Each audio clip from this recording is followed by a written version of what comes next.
햇빛이 잘 드는 남양집을 우리는 좋아하지요. 따뜻한 햇살이 머무는 공간, 편안한 삶을 기대하는 방향도 아마 남양집을 가고 싶은 거랑 비슷하지 않을까 싶은데요. 하지만 우리의 삶은 언제나 햇빛이 잘 들 수 없습니다. 때로는 그늘지고 외로움을 견뎌야 하고요. 오늘 소개해드릴 책은 김찬숙 작가의 남향입니다. 일상의 상처와 가족의 관계, 노년의 삶과 외로움을 섬세하게 느끼실 수 있을 거예요. 자, 그럼 소설 속으로 들어가 볼까요? 남양, 김찬숙. 차창으로 가을 햇살이 깊게 파고들어 맏언니인 은주 언니의 머리 위에 머문다. 길은 끝없이 이어지고 가로변의 코스모스가 들녘의 갈꽃과 어울려 가을 향취를 풍긴다. 언니와 함께 고향을 찾은 건 작년 가을 이후 처음이었다. 공원 묘지에서 소주 몇 잔을 들이켰던 언니는 차에 타자마자 홍곤한 잠에 빠졌다. 차가 국도에 접어들 때쯤 언니는 퍼뜩 깨어나 창밖을 두리번거렸다. 그러고는 곧장 창문을 내리고 담배를 입에 물었다. 공기부터 달라, 시골은. 또 피우려고? 은수 그년 죽을 똥 살 똥 살더니 그리 빨리 가려고. 은주 언니는 가슴이 부풀 만큼 연기를 깊숙이 빨아들이더니 연신 기침을 해댔다. 그러면서 또 죽은 둘째 언니 타령이다. 은수 언니가 쓰러졌다는 소식을 들은 건 봄이 시작될 무렵이었다. 교육청 서기관이었던 언니는 국장으로 승진하기 위해 새벽마다 시장 부인이 다니는 배드민턴 동호회에 나갔고 격리 과장으로서 매일 야근도 마다하지 않았다. 오죽하면 친정엄마 49제에도 도지사배 배드민턴 대회에 나간다고 빠진 억척이었는데 결국 퇴근하다 뒷목을 잡고 쓰러져 영영 일어나지 못했다. 언니의 사인은 뇌출혈이었다. 언니, 담배 그만 피우면 안 될까? 인정머리 없는 년. 내가 오죽 애달프면 이러겠냐. 됐다. 담배 맛도 안 난다. 그나저나 아버지에겐 뭐라 하지? 운전을 하면서도 아버지 걱정이 앞섰다. 90 초반의 아버지는 아직 둘째 언니의 죽음을 모르고 있었다. 작년 가을 아버지와 둘째 언니 사이에 큰 싸움이 있었고 서로 다시는 보지 않겠다며 단단히 별렀다. 기어이 엄마 장례식에서조차 서로를 피하더니 이제는 영영 만날 수 없게 되었다. 그렇다 하더라도 누군가는 아버지에게 언니의 죽음을 알려야 하기에 우리는 사무제를 지내고 곧장 아버지가 계신 봉평으로 차를 몰았다. 은수 언니의 머리카락과 함께. 언니의 장례 절차를 두고 시댁 식구들과 우리 자매의 주장이 팽팽히 맞섰다. 형부는 우리가 끝까지 욕심을 부린다고 했다. 조카들도 가세, 우리 엄마는 우리가 알아서 하겠다며 선을 그었다. 결국 우리는 언니를 화장해 시댁의 묘지에 묻겠다는 형부와 조카들의 눈을 피해 언니의 머리카락을 몰래 잘라왔다.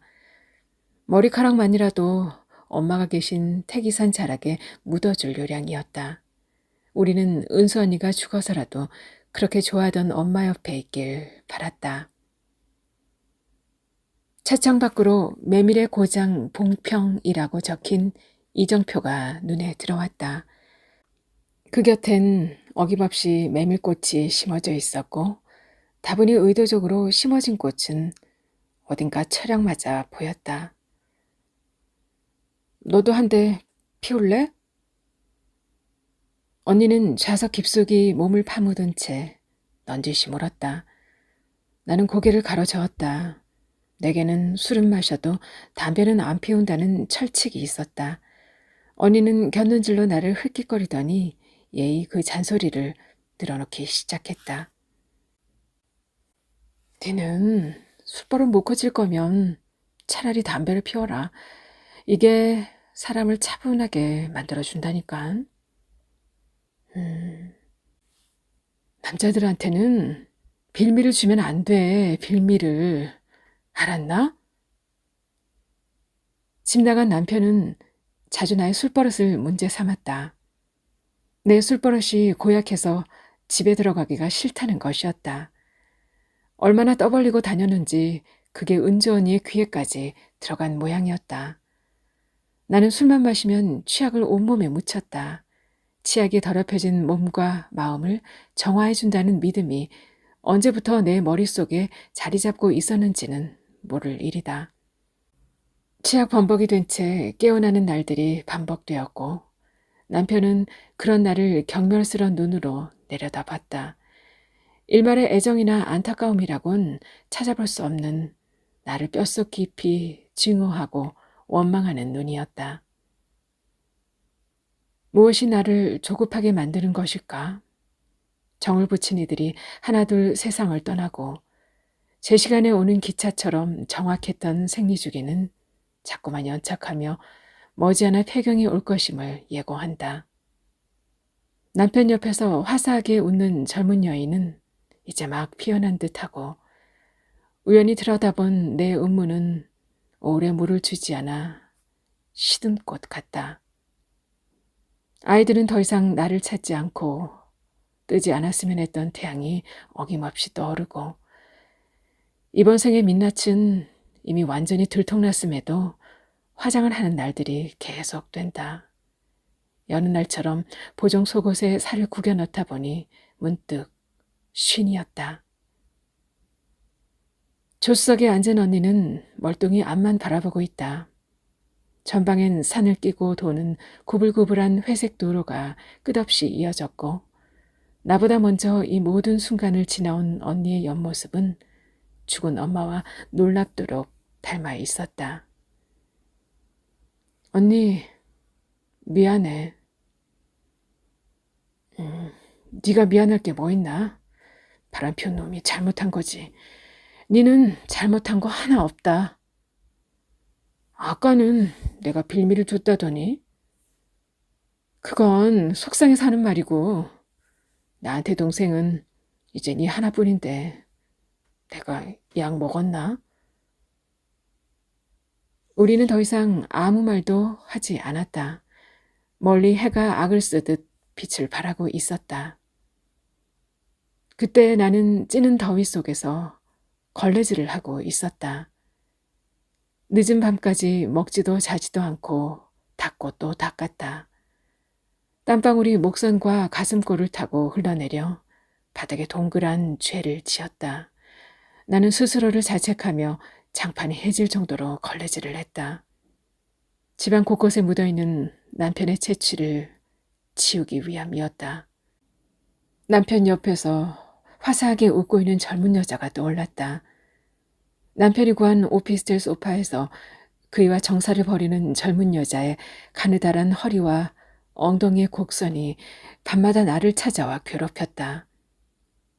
원체 깔끔스럽고 자기 관리가 철저한 사람이라 나 말고는 찝찝해서 어디가 섹스도 못할 줄 알았는데 어쩌면 그가 나를 더 지저분한 여자로 생각하고 있었는지도 몰랐다. 배신감에 치가 떨렸다. 미친 듯이 가슴을 쥐어뜯고 소리를 질러보아도 몸속에서 엉킨 것이 풀리지 않았다.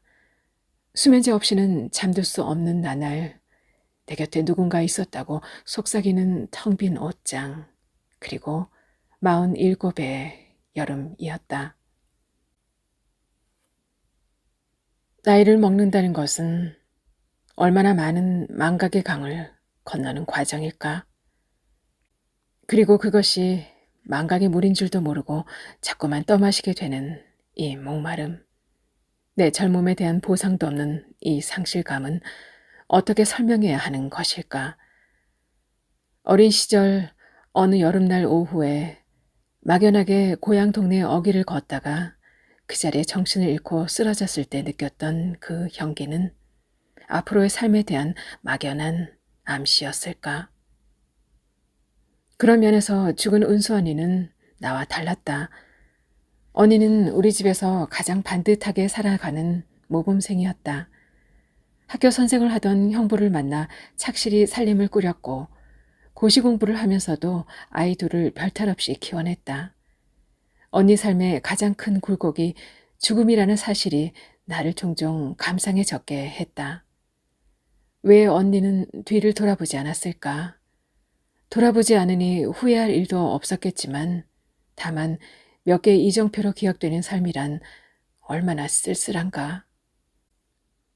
멀리 차창 밖으로 새떼가 날아간다. 그 대열이 질서정연하다. 유독 아버지에게 박하던 은수 언니는 죽을 때도 아버지를 제쳐갔다. 순하디 순한 엄마를 대신해 아버지를 다그치고 90노인이 저지른 크고 작은 일들의 해결사 노릇을 하던 언니였다.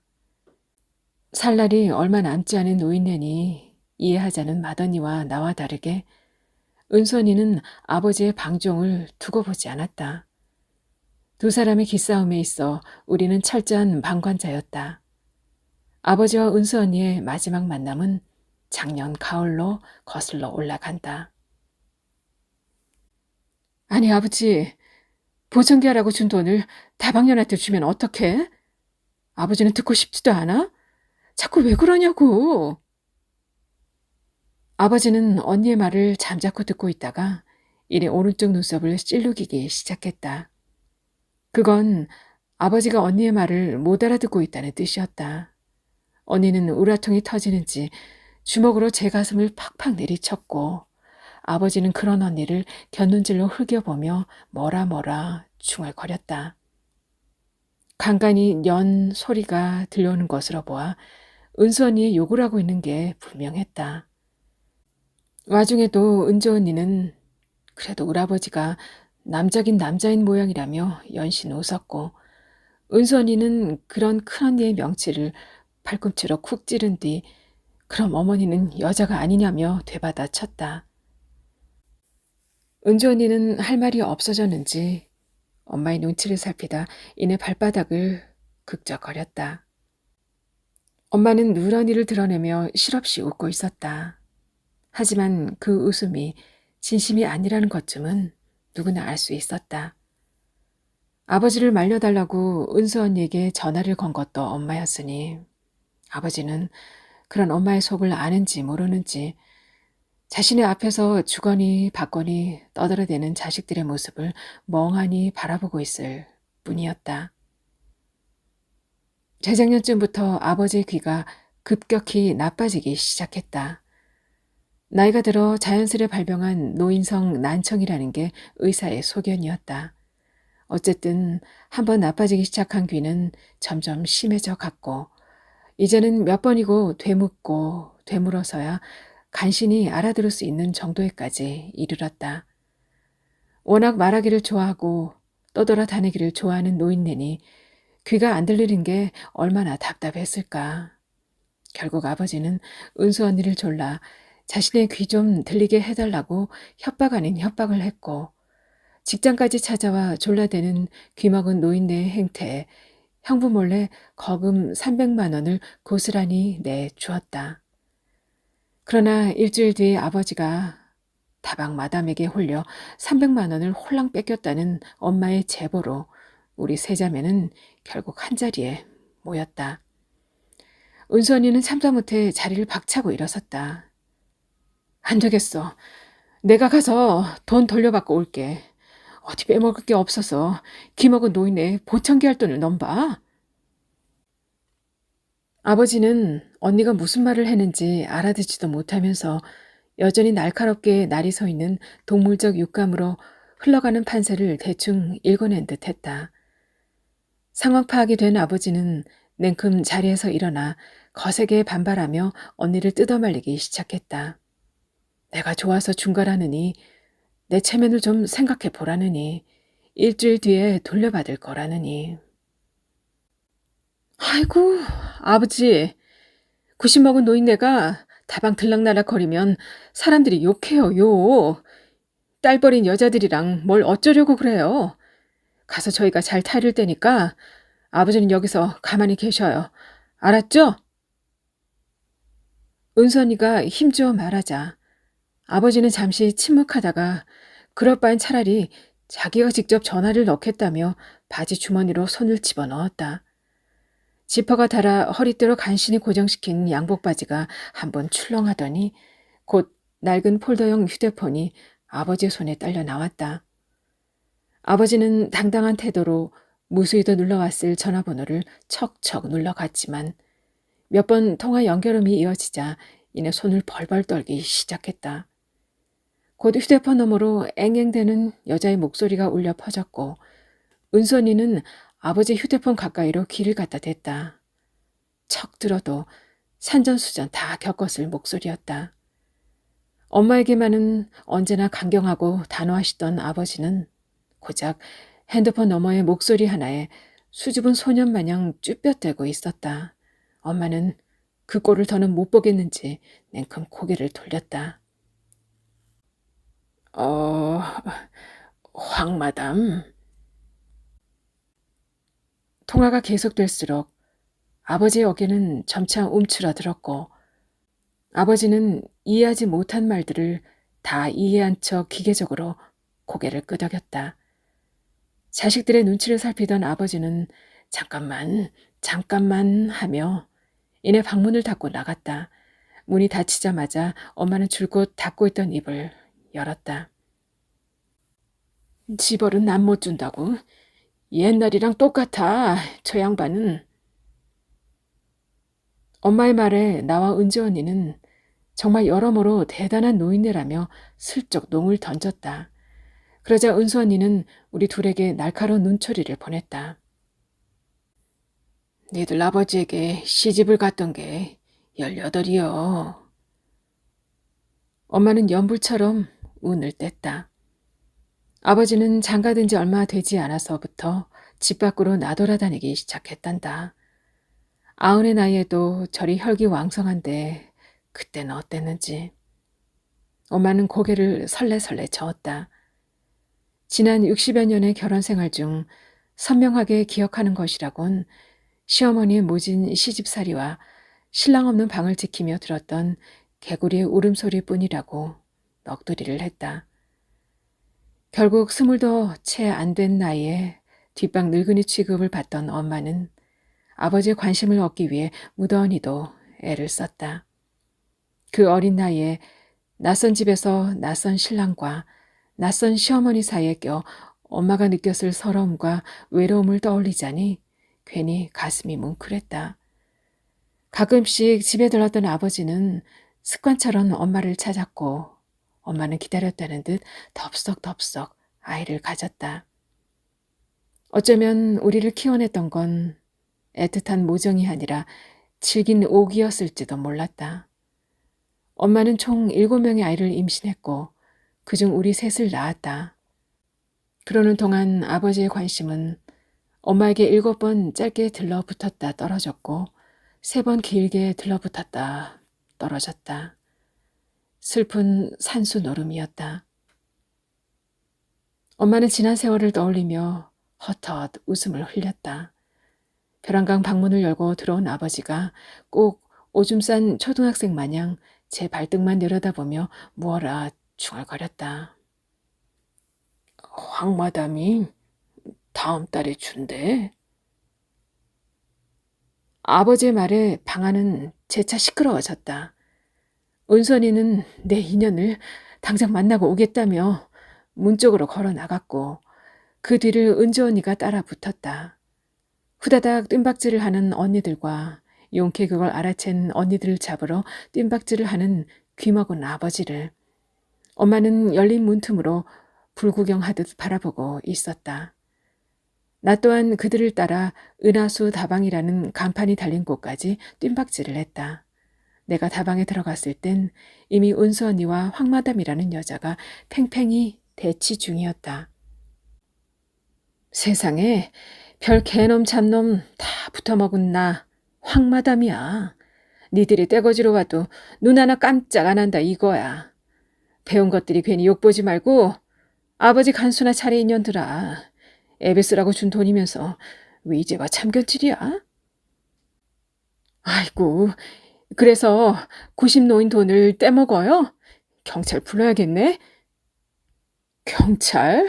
그래, 불러봐. 내년들이 노인의 돈이나 몇 푼 쥐어줄 줄 알았지. 뭘 해줬다고 지랄이야? 년? 지금 나한테 년이라 했어요? 옆편 내가?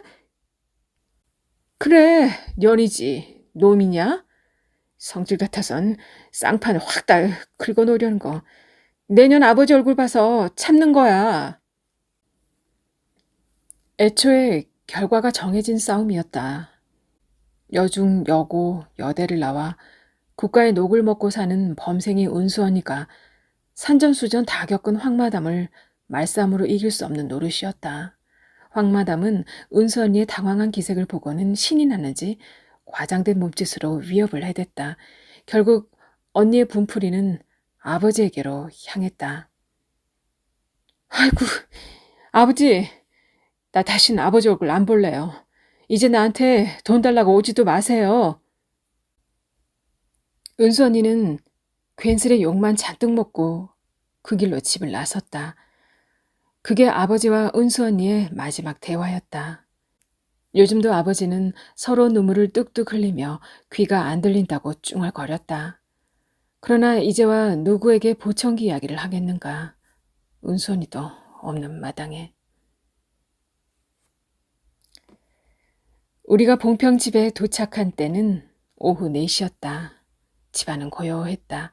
은주 언니는 집안에 불을 켜고 냉장고를 열어보았다.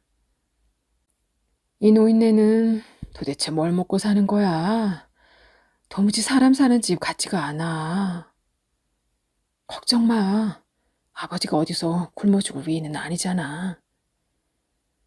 나는 거실 한편 엄마가 늘 앉아있던 자리에 엉덩이를 붙였다. 그 자리에 앉는 것만으로 마음이 춥고 헛헛했다. 엄마는 이곳에 앉아 얼마나 긴 세월을 죽였을까. 그저 눈을 깜빡이고 허공을 바라보는 것만으로 해가 지고 잠이 오고 다시 해가 뜨는 것을 지켜보면서 삶이란 얼마나 무용하고 헛헛한 것인가 생각하면서 금방이라도 엄마가 영문을 모르는 얼굴로 네 뭔 일 있나? 하고 무심히 물어올 것 같았다. 생전에 내 남편에 대한 신뢰를 똘똘 뭉쳐있던 엄마는 내가 친정을 찾을 때마다 세상 사람들 다 문제 있어도 네 서방만큼은 속 안 썩일 끼다 며 실실 웃었다. 그러면서 네가 좋다고 간 시집이다. 그저 한때 바람인 기다. 읍내가 메밀국수나 먹자 며 나를 다독였다. 참 태평했던 노인네. 이제 그녀는 없다. 은주 언니는 아버지를 찾아 다방에 가보자고 했다. 우리는 차를 끌고 봉평 읍내 중심가까지 이동했다. 읍내 뚱뚱 상회 앞에서 우리는 그 옛날 숨쉬는 게 불편할 정도로 거대하고 뚱뚱했던 강씨 아저씨를 만났다. 아저씨는 어느새 왜소하게 쪼그라들어 있었다. 은주 언니는 냉큼 달려가 인사를 건넸다. 잠시 갸웃거리던 아저씨는 곧 들고 있던 박스를 내려놓고 은주 언니의 손을 맞잡았다. 너 은주 아니가? 맞아요. 얘는 저때로 태기산에서 둘째한테 업혀 다니던 가예요. 음파. 참 세월 빠르다. 참 울기도 많이 울었지. 아마 우리 집에 자다가 쫓겨 그 밤에 태기산으로 갔댔지. 어지간히도 울더니. 은주 언니는 강씨 아저씨와 인사 나누곤 활기찬 장풍경에 기분이 좋은지 주위를 두리번거리며 실실 웃었다. 죽은 엄마만큼이나 태평한 언니였다. 시장은 떠들썩했다. 온갖 종류의 약초와 잡화, 먹거리가 있고 한편에는 그동안 길렀던 닭, 강아지를 내다 팔려는 할머니들이 모여 앉아 있었다. 강아지의 맑고 큰 두 눈과 할머니의 두 눈이 닮아 있는 것을 보고 우리는 한참을 웃었다. 멀리 산골에 저녁 해가 저물어 가고 있었다. 어린 시절 아버지는 우리 세 자매를 데려다 봉평시내 여기저기에 새빵살이를 시켰다. 남의 집 새빵살이에도 은수 언니는 전교 1등을 도맡아 했더랬다. 누가 뭐래도 은수 언니는 우리 집의 실질적인 맞이였고 자랑이었다. 우리는 은수 언니가 있어 마음껏 골목을 헤집고 다닐 수 있었다. 봉평 시내를 언니와 함께 걷고 있자니 다시금 그 시절로 성큼 다가가는 듯했다. 그리고 멀리 시장의 뒷골목 어귀에서 나는 보았다. 검게 그을리고 잉잉거리는 생명력을 지닌 어린 나를. 우리가 골목 어귀에 허름이 자리 잡은 은하수 다방에 들어섰을 때 마침 요란스런 빨강 레이스의 원피스를 입은 다방 여자가 다방을 나서고 있었다. 월규 할아버지 보셨나요? 라는 물음에 여자는 당연하다는 눈인사를 건네며 문을 잡아주었다. 여자는 좋게 50살은 되어 보였다. 그때 다방 가장 구석진 자리에 앉아있는 아버지가 보였다. 아버지는 들리지 않는 귀를 아가씨 뺨에 갖다 대고 열심히 듣는 척을 하며 손으로 슬쩍슬쩍 어깨선을 훔쳤다. 아이고, 참, 아무리 나이를 먹어도 변함이 없네. 어이가 없네. 은수 언니의 빈자리를 은주 언니가 메우려는 듯 언니는 심기불편한 눈빛으로 다방 아가씨를 쏘아보았다. 그때 우리를 본 아버지의 눈빛이 휙 변했다. 웬일이요? 니들이? 웬일은요? 아버지 보려고 올라왔죠. 일 없어. 돌아가. 여기 가슨 애들이 니들보다 낫다. 은수 고녀는 아직도 안 온다던. 보진년, 이 소갈머리하고는 애비 죽으면 나타나려나. 에구, 모진년. 내가 식모살이 하는 걸 서울서 데려와 공부시켜 강원도 살림을 주무르게 만들었구만. 꼭 돈 몇 푼에 애비를 동네 챙피 주고 지가 뭔 낯짝으로. 와중에도 아버지는 은근히 은수언니 자랑이었다. 김양아, 우리 둘째 년이 초등학교 졸업하고 지 이모에게 속아 서울에 공부하러 간다고 가더니만 겨우 식모살이 하고 있기에 내 쫓아올라가 애들 이모도 패버리고 은수를 빼와 봉평에서 학교 보냈다는 거 아니냐. 이 내 덕에 오늘날 지가 강원도 학교 살림을 주무르는 격리과장이 됐는데 이 그깟 돈 몇 푼 때문에 삐져서 나타나질 않는다. 참네. 매일 쌍화탕 타주고 모닝커피 가져두는 니들이 낫지. 저것들 키워봐야 다 아무 소용없다. 아이고, 아버지는 허구한 날 모진 딸년 자랑이네. 그때 멀찍이서 듣고 있던 황마담이 대화에 끼어들었다. 고, 나한테 모지게 하던 년은 안 나타났네? 그의 아버지는 귀가 안 들리는지 주위를 두리번거리며 입만 오물거렸다. 그 모습을 가만 보고 있던 은주 언니가 결심한 듯 크게 소리쳤다. 아버지, 은수가 갔어요. 멀리, 아주 멀리, 엄마 옆으로. 그 말을 듣자 나도 모르게 입을 틀어 막았다. 나중엔 아예 아버지에게서 등을 돌리고 서서 눈물을 훔쳤다. 등 뒤에서 들려오는 아버지의 목소리가 애달팠다. 자는 또 뭐가 그리 슬프다고 저러나? 김양아, 내가 틀린 말 했나?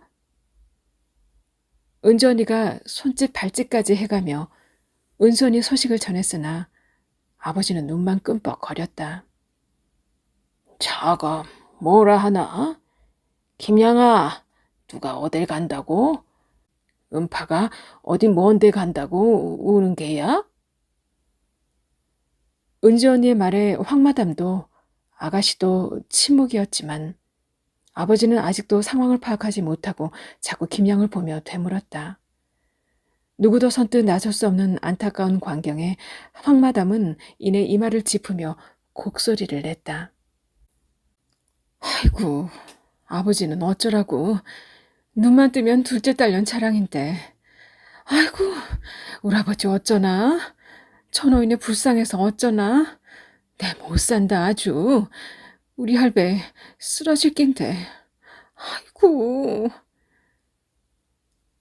다방이 점차 상갓집 분위기로 바뀌는 것 같아 은주 언니 옆구리를 찔렀다. 언니, 우리 여기서 이러지 말고 엄마 묘로 가자, 응? 은주 언니가 힘겹게 고개를 끄덕였다. 아버지는 주변 눈치를 살피더니 곧 쓰고 왔던 모자를 챙겨 자리에서 일어났다. 우리는 서둘러 아버지를 모시고 다방을 나섰다. 그리고 근처 슈퍼에서 처음처럼 두 병과 대구포를 사들고 운전석에 올랐다. 황마담은 우리 차가 시야에서 사라질 때까지 내내 손을 흔들었다. 아버지의 코란도 승용차는 벌써 우리를 앞질러 가고 있었다. 마을 사람들은 안을 훌쩍 넘긴 노인의 운전 때문에 골치를 앓고 있었다. 차와 함께한 세월이 반평생인지라 차를 빼는 건 곧 죽으라고 하는 것과 같았다. 아버지의 검은색 코란도는 오래되어 그저 굴러가는 게 신기하기만 했다. 운전석 쪽 창문은 어중간한 위치에 걸려 올라가지도 내려가지도 않았다. 아버지는 그 창문에 왼팔을 얹고 한 손으로 운전대를 잡은 채 언제나 30km의 속도로 달렸다. 아버지의 코란도를 따라 나와 언니가 탄 차, 관광객들이 타고 온 외제차들이 줄을 이어 달렸다. 뒤에서 본 아버지의 모습은 젊은 청년처럼 당당해 보였다. 휘바람을 불면 아줌마들이 막 달려들었을 거야, 아버지. 언니, 말도 마. 80 초반까지 나한테 비아가라를 구해달라고 했어. 본인이 쓸 게 아니라고는 하는데 분명 아버지가 썼을 거야. 그나저나 아버지에게 어떻게 말을 꺼낸다? 엄마에게 가는 길은 아득했다. 꿈속을 지나는 것처럼 황혼해지고 있었다. 붉은 구름의 대열이 왼편으로 열심히 움직이고 있었다. 나는 묘한 흥분에 휩싸였다. 선역 하늘이 붉게 물들자 옆에 있는 은주 언니의 뺨도 유난히 붉어 보였다. 앞장서 달리는 아버지는 마음 깊은 곳에서 요동치는 거대한 열기를 가까스로 누르며 어디론가 떠나는 사람 같았다. 고개를 돌려 오른편의 산을 바라보자 엄마의 그을린 얼굴을 쳐다보며 안겼을 때 형용할 수 없는 따스함이 느껴졌다. 그 거대한 품 안에 속속들이 들어찬 골짜기는 엄마가 산나물 보따리를 등에 지고 황혼을 배경으로 귀가하던 때의 실루엣 같았다. 작년 늦가을에 돌아가신 엄마가 입원하고 있는 병실에서 은수 언니는 생전 처음으로 일주일간 휴가를 내어 꼭 붙어 있었다. 담간암으로 한 달밖에 살 수 없다는 대학병원의 진단으로 엄마는 내가 근무하는 병원의 특실을 독차지하고 있었다. 은수 언니는 그 옆에서 엄마에게 밥도 먹여주고 노래도 불러주며 일주일간 갖은 정성을 쏟고는 일상으로 돌아갔다. 임종을 보러 오라는 정갈에 은수 언니는 엄마와 나 사이에는 다 약속이 있었다며 돌아가시면 연락하라 했다. 일주일간 엄마와 인사를 다 해두었다 해도 사람 마음이 그러기 쉽지 않은데 은수 언니는 흔들림이 없었다. 49제도 나타나지 않았다. 그리고는 얼마 후 혼수 상태에 빠져버린 것이었다. 사람이 죽을 때 가장 좋아하는 사람을 데려간다고 하더니 엄마가 이번에도 은수 언니를 선택한 모양이었다. 엄마가 죽고 충격을 받은 아버지가 얼마 안가 죽을 거라 여겼던 우리들의 예상과 달리 아버지는 아침마다 20리길에 엄마 산소가 있는 태기산 중턱까지 꽃을 갖다 놓으며 꿋꿋하게 살고 있었다. 다방과 엄마의 산소를 번갈아 가며 내게 태기산은 보이지 않는 어떤 결계가 처진 것 같았다. 벗어날 수 없는, 벗어나려고 애썼지만 발버둥 칠수록 다시 돌아오게 되는 그런 곳이었다. 옛날 태기산 자락 화전민 마을에 시집온 엄마는 전기도 들어오진 않는 곳에서 은수 언니와 나를 데리고 살았다. 우리는 늘 한데 모여 아버지를 기다려야 했다. 아버지가 우리에게 준 것은 목숨 하나뿐이었다. 그래서 우리는 절대로 남자에게 기대지 않으리라고 나 스스로의 힘으로 살아가리라는 강박관념 속에 살았다. 그 때문이었을까? 남편은 나의 고집과 일에 대한 집착에 넌덜머리가 난다고 했었다. 18배 시집을 와 갖은 고생을 다한 엄마가 그토록 벗어나려 한 곳에 묻히는 게 맞는 것일까 싶었지만 돌아가시기 전 막내야 절대 화장하지 마라. 나는 불이 싫어. 라는 말에 우리는 이 태기산 자락에 엄마를 묻었다. 엄마의 산소는 태기산을 뒤로하고 남양을 향해 팔을 벌린 것처럼 햇살을 맞으며 자리 잡고 있었다. 네 애미가 오랜만에 심심치 않겠어. 산소의 조화를 사와야 하는데 바람에 쓸려 꽃이 너무 초라해. 산꽃은 해퍼 금방 시들어. 변함없는 인조꽃이 요즘은 진짜 같더라고.